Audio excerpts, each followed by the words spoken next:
Hey everybody, so I watched the last episode of The Amazing Digital Circus on YouTube. You can too if you have not yet, because spoilers in this video, because I'm going to be sharing my thoughts and opinions on it just for fun. So I liked the last episode. I didn't hate it, but I didn't absolutely love it either. Because obviously the effects are cool, the animation itself was cool, and it was nice to see an actual ending, because some shows sadly don't get a full ending when they get canceled or whatever.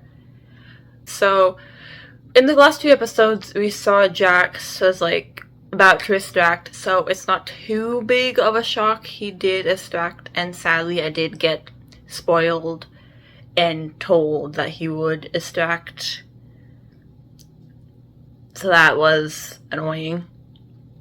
But I am shocked they didn't do a big thing about it, but I guess they were doing it in the other episodes. And we did see him yelling about how Kinger messed up, did a lot of damage, and he was mad about that.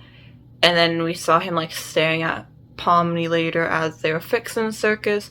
So it wasn't fully out of nowhere, but I thought they were going to make a bigger thing of it, because it's always a big thing when we see the distracted characters.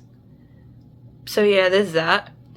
And it also was definitely interesting to see what was going on inside the distracted character's head.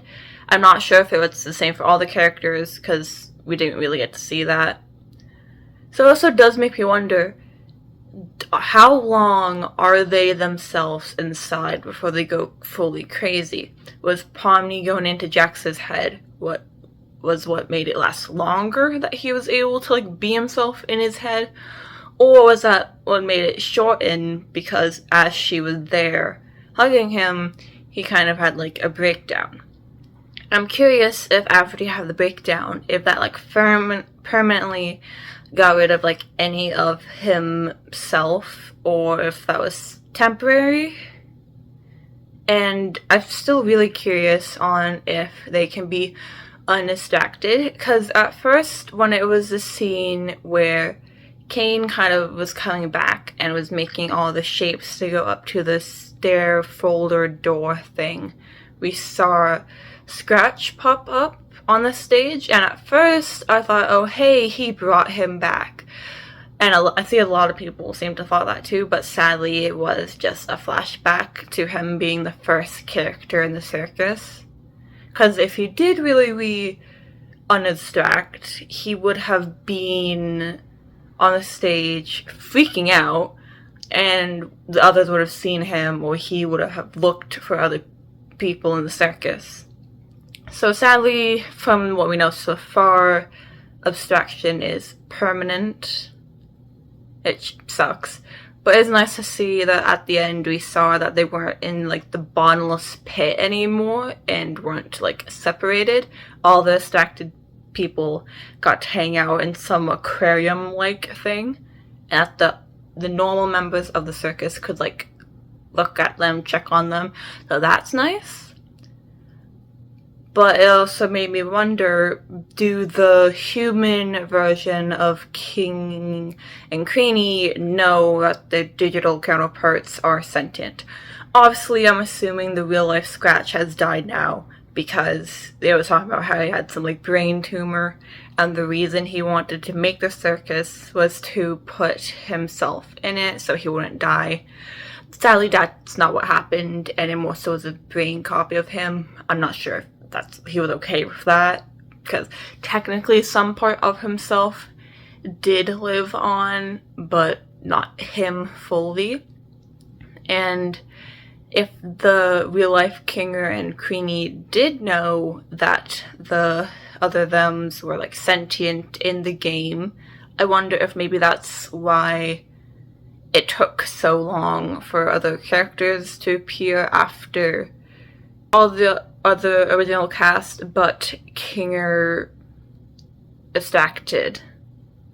If the real life counterparts know that the video game parts are alive, and if that's maybe why Pomni was able to get into the game through the headset, because they didn't shut it off because they were aware, and if maybe that's why they have it so new people can go into the game. Because, yeah, we know Parmney, like, broke in, kind of, to do her investigation. And I'm assuming that's also what happened with Jax, because he was homeless and looking for a place to sleep.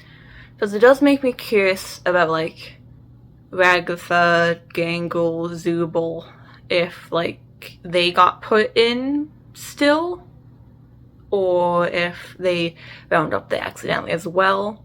Because Pomni was the last one to get in, and she found the headset, like, abandoned, kind of. It also does make me curious, whenever that tech is way out of date, because I think in the timeline it already kind of is old tech, I wonder if the real-life Kinger and Queenie will try to take the data and put it into a new computer, or if that's impossible, and when the computer gets too far out of date, all the characters they'll abstract die fully. So there's that. And so we saw that Jax was kind of the reason that Ribbit and Kaufmo was distracted. Now, I definitely understand. He was having, like, trauma, and after sharing the stuff with Ribbit. But the thing is, like, yes, Ribbit did ask, but they didn't seem crazy pushy.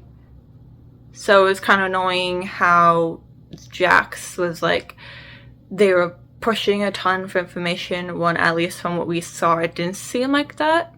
And then them being all mad about it and distant was kind of what made them abstract. And then that also kind of led to Cosmo's abstraction. Now, obviously, they could have still abstracted anyways, but I feel like Jax being like that just sped up the process. And another thing, because we found out they were not humans and they were copies of them, the trauma he got so mad about didn't really happen to him. It would be more like if you were having trauma about a dream. Now, yes, dreams can be problematic sometimes. I've had some, obviously, where you, like, wake up crying, wake up scared, that type of thing. But that was, I don't know, honestly.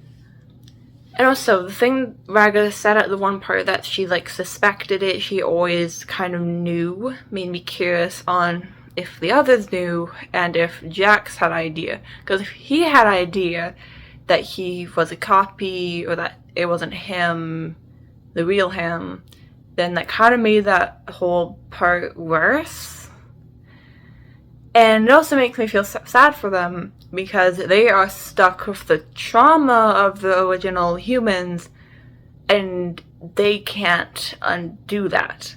Now, they did get to see, well, the non-distracted characters did get to see that the real-life counterparts are living happier now, which is good for the real-life counterparts, and good that they got to see that the real-life issues have been solved, but they didn't get to experience that, but they're stuck with the memories of the bad parts, so that sucks.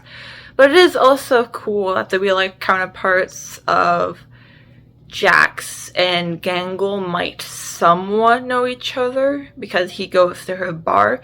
Now, I don't know how close people are typically with the bartenders, so correct me if I'm wrong.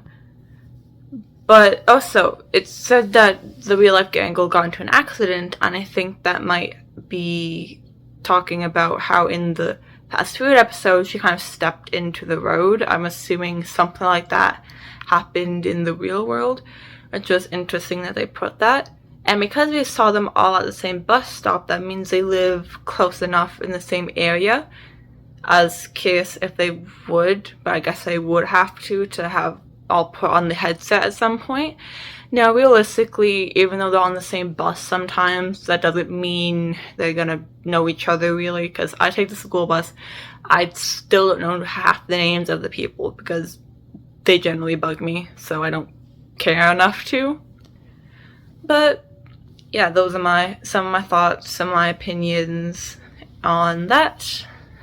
Tell me what you think in the comments.